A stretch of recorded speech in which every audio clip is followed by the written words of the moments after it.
So my work is within modern masculinity and the gender divide between men and women. Now, as you can imagine, unfortunately, that's a very divisive subject, which in itself is problematic because it's kind of crazy, isn't it? Like wanting things to be better and wanting there to be less divide between people. Surely on the surface sounds like a very positive thing. However, we are where we are in society today, and unfortunately, there are many, many people that would rather stay angry, would rather blame, would rather point fingers. He did this, they did that, she said the other. And that is just an enormous, enormous waste of energy and moves us no further forward. And so I purposely do not engage in debate. I will offer opinion when strongly called to, but generally it is my position in life, not just in the work I do, just how I approach life full stop. I do not spend energy on fruitless debate. And there's a number of reasons for that. And I wanted to record something sharing the reasons why, because I never want it to appear as though I won't engage in debate because my knowledge, beliefs, thoughts are superficial and shallow and I have nothing further to contribute to the conversation. It is just the way I choose to contribute is not by trying to force change on people who are stuck in their own current perception and ways of thinking, because that is a thankless task. And it is not how I am going to bring the change to the world that I want to see. So I think it would really pay for me to explain that.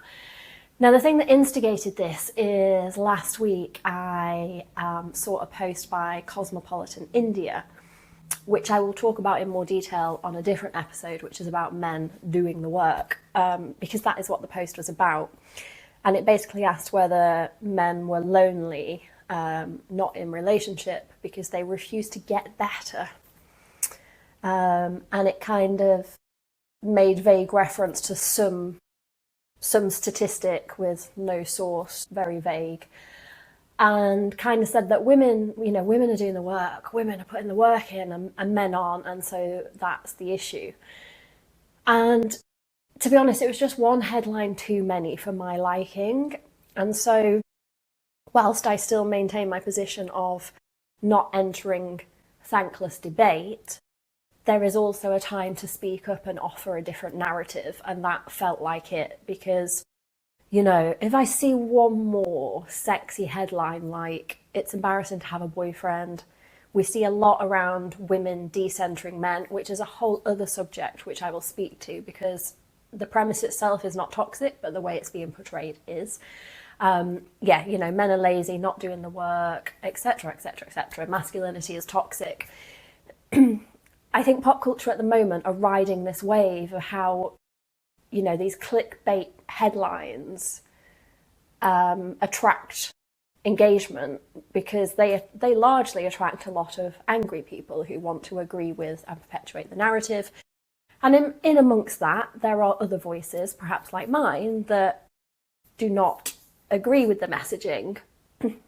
But if you try and take that stance, then you are at risk of being dragged into debate. So I just think we're living at a time where mainstream media are doing a disgusting job of contributing to the difference and the change and moving things forward in a positive light, and instead are just riding the coattails of how it's quick, cheap and easy to get views and engagement by, I'm going to say, rage baiting. I'm just going to say it, because there is nothing helpful in these narratives whatsoever. It doesn't help men, and it doesn't help the women that want to love men. And so that is the place that I'm speaking from. I am speaking from the place of being a woman who wants to love men. I do quite like men, and that is not pedestaling them all, but nor is it villainizing them all as a gender at large, because that is what's problematic. Just as women shouldn't be generalized as a gender at large, which was part of my issue with that headline, that it kind of implied that just because you're a woman, de facto, you have done the work, you're very emotionally literate, etc., etc., etc. And that is not my experience, both in my one-to-one work with women directly, from what I see of men, and I guess the impact that has been left with them where women haven't been emotionally literate and women have equally caused damage to men. So I think pedestaling either gender or creating generalizations from a gender perspective at large is very unhelpful, mainly because it removes genuine self-inquiry and self-curiosity, because nobody is perfect, because perfect is not a real state, and the whole of life is a journey of learning more about yourself and the world around you and your place within it. So that generalization is particularly unhelpful. So I offered my perception on that post, which received hundreds of likes, many comments in return, and a lot supportive. Now, here's the thing that I dislike, though. Where people are supportive of the point of view that I offered, they immediately also get shut down by the angry people. And I think then we're perpetuating this cycle of people who want to have a different point of view, or people that want to focus on the solution over the issue, people who want to lessen the divide and genuinely have some judgment-free, free of anger conversation to get into, okay, this is where we are, but what is the solution?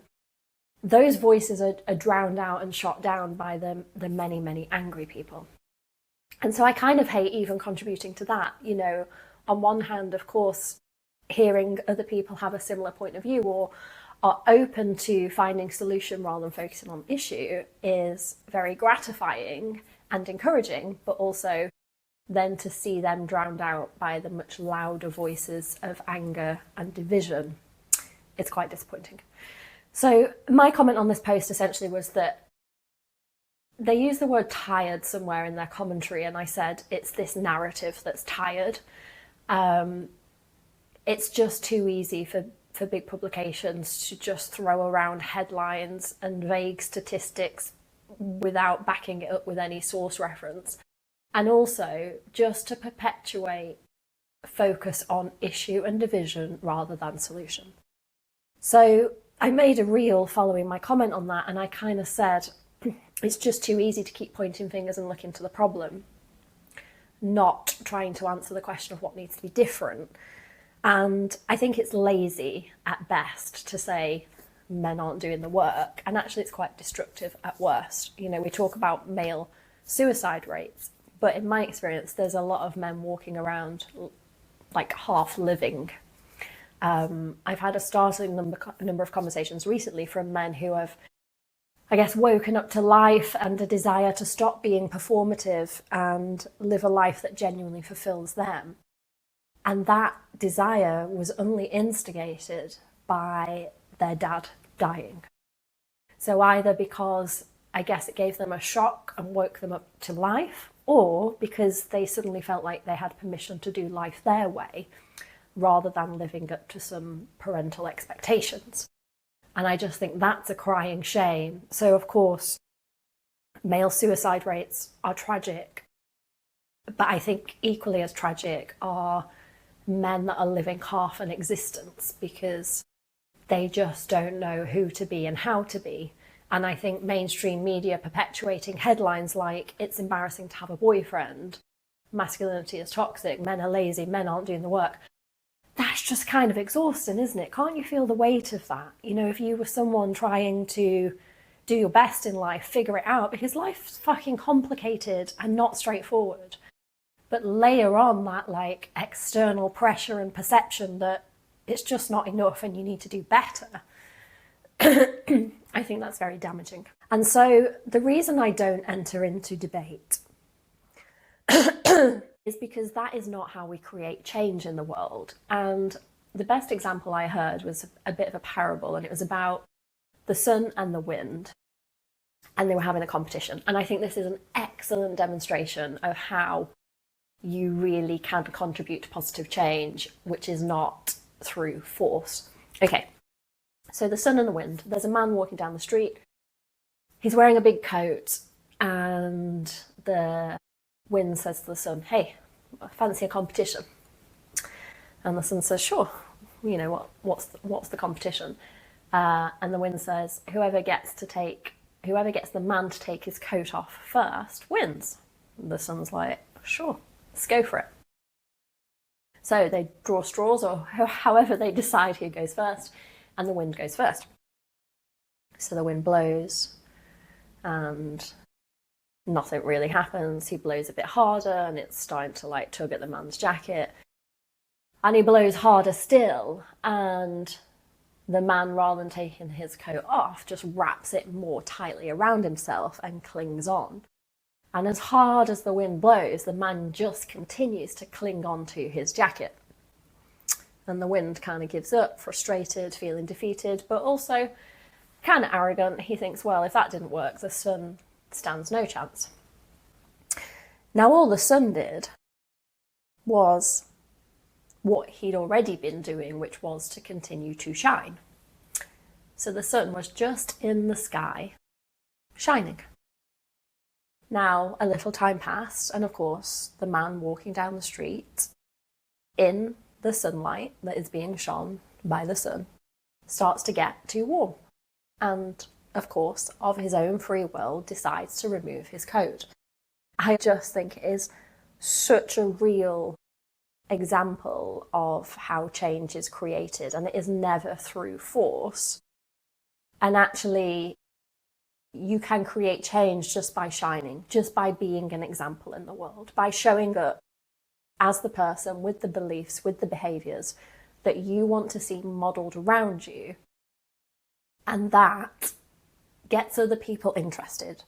You impact them and affect them into change just by being you, by living life your way, by shining on your terms, not by trying to force your way, your thoughts, your beliefs on other people.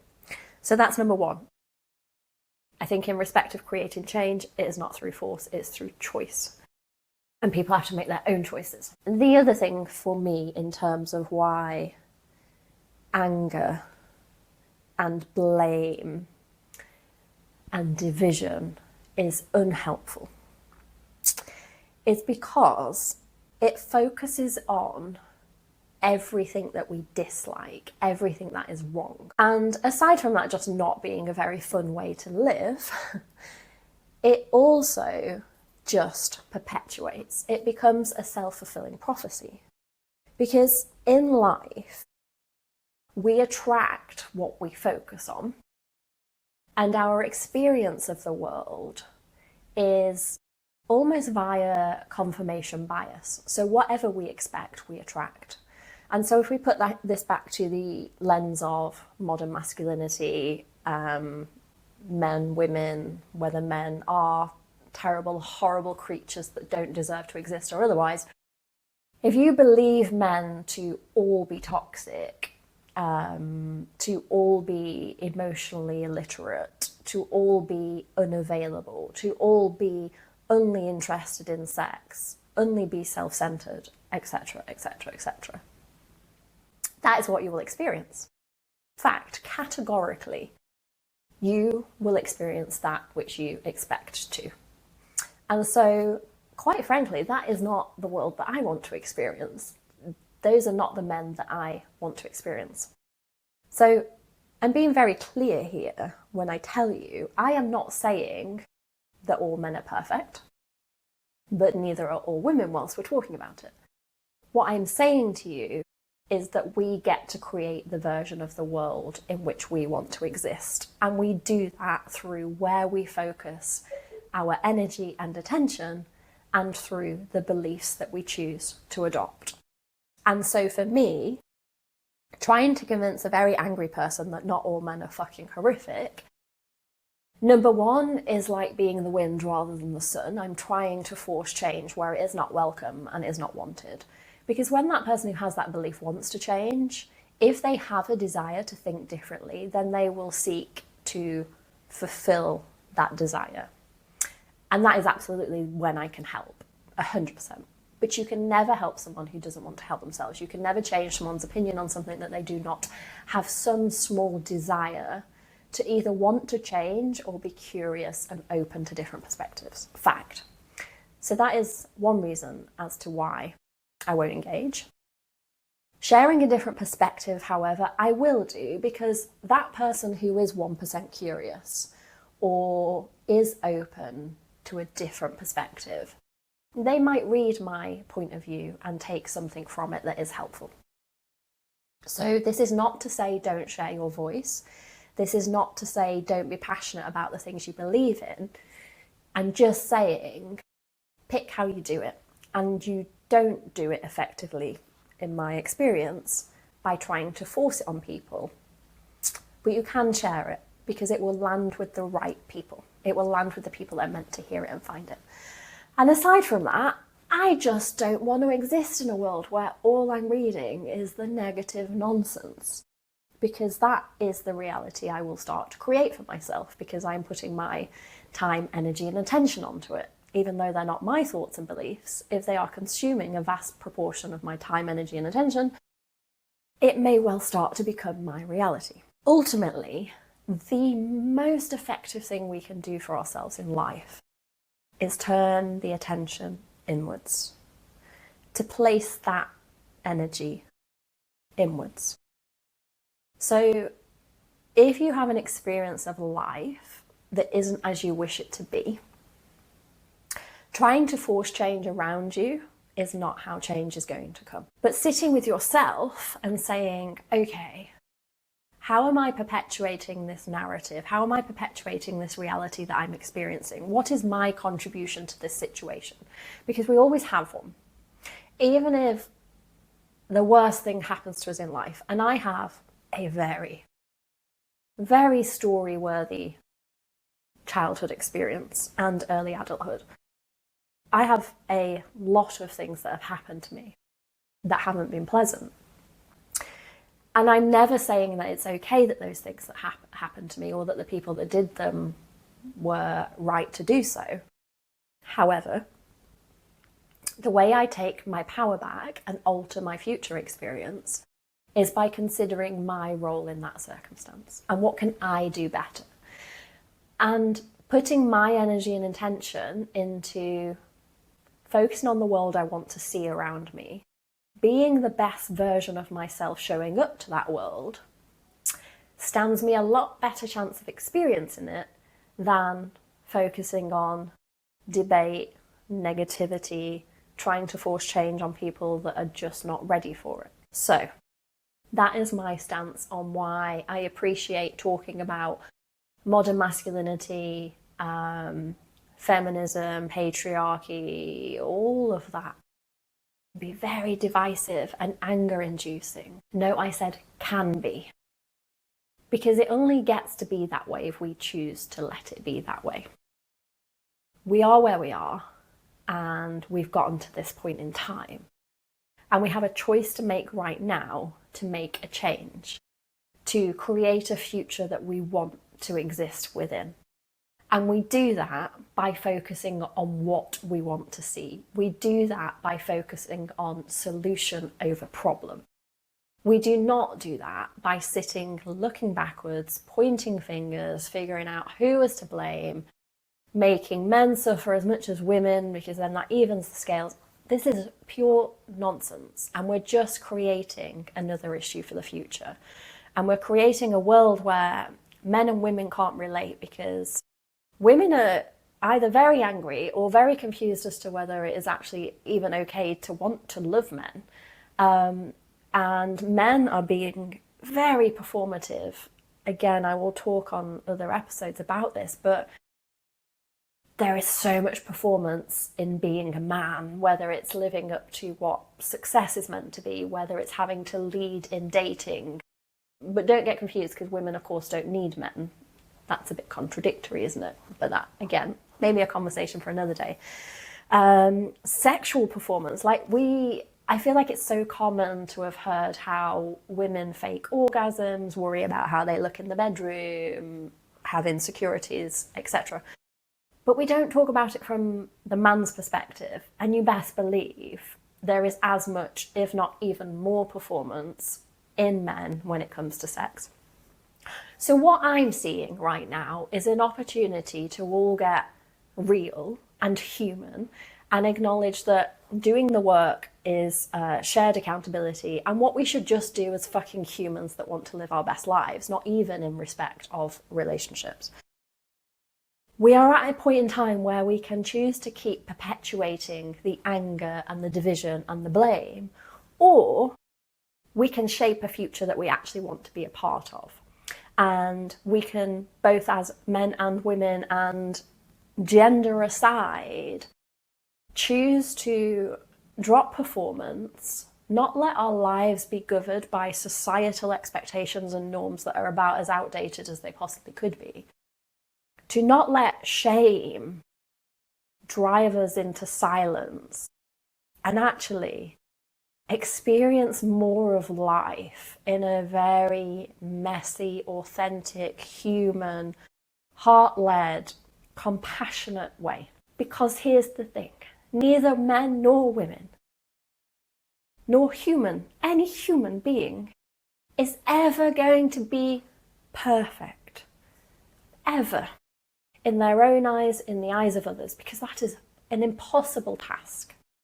And so by focusing instead on how do I be the best version of me as a work in progress, show up to life in a way that allows me to interact with those around me in a meaningful, authentic, deep and true way. In a way where I get to grow and expand and learn and be open and curious. If we put our energy into that, do you know, life becomes a joy. Life becomes a joy, even the hard times. Because we learn the skills to navigate those hard times. And so my whole premise is, can we please change the narrative to focus on positives and solutions? Can we please stop shaming men into feeling like inadequate slugs?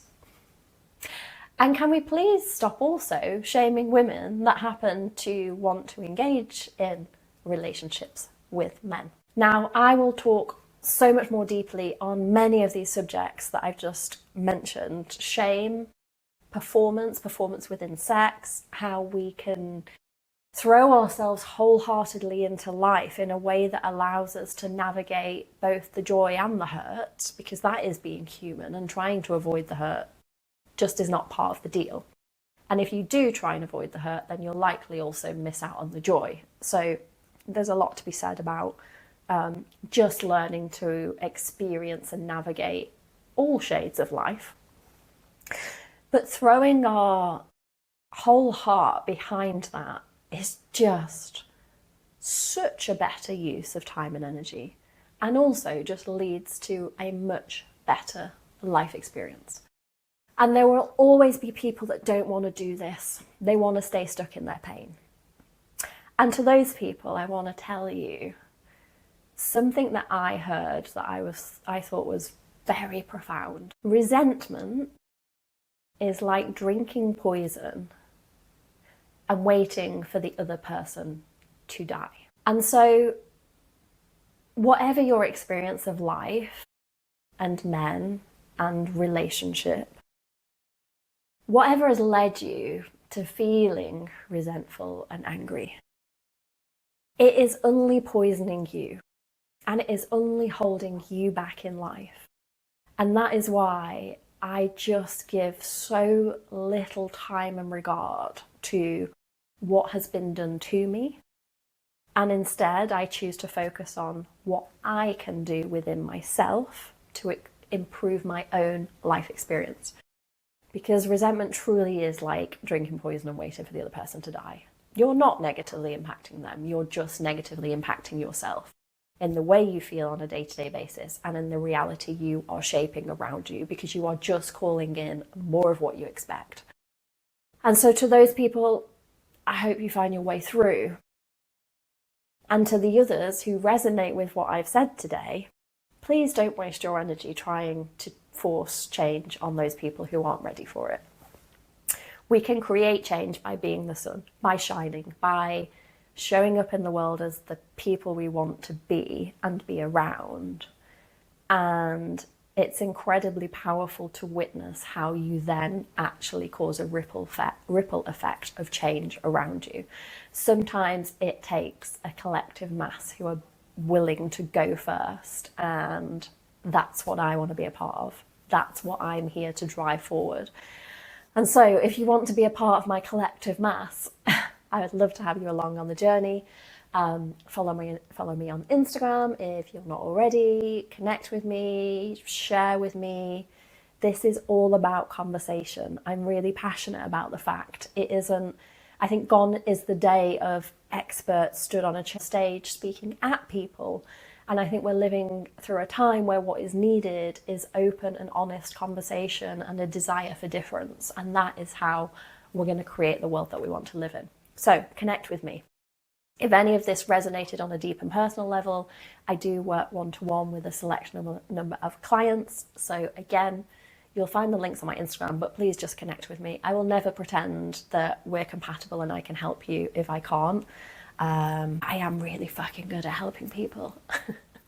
So yeah, that's my sharing on why I refuse to enter debate, both for my own sanity, but also because I know it's a thankless task and I will just create more of that in the world. So I hope you enjoyed today. Thank you for listening, and I will see you again soon for more naked conversations.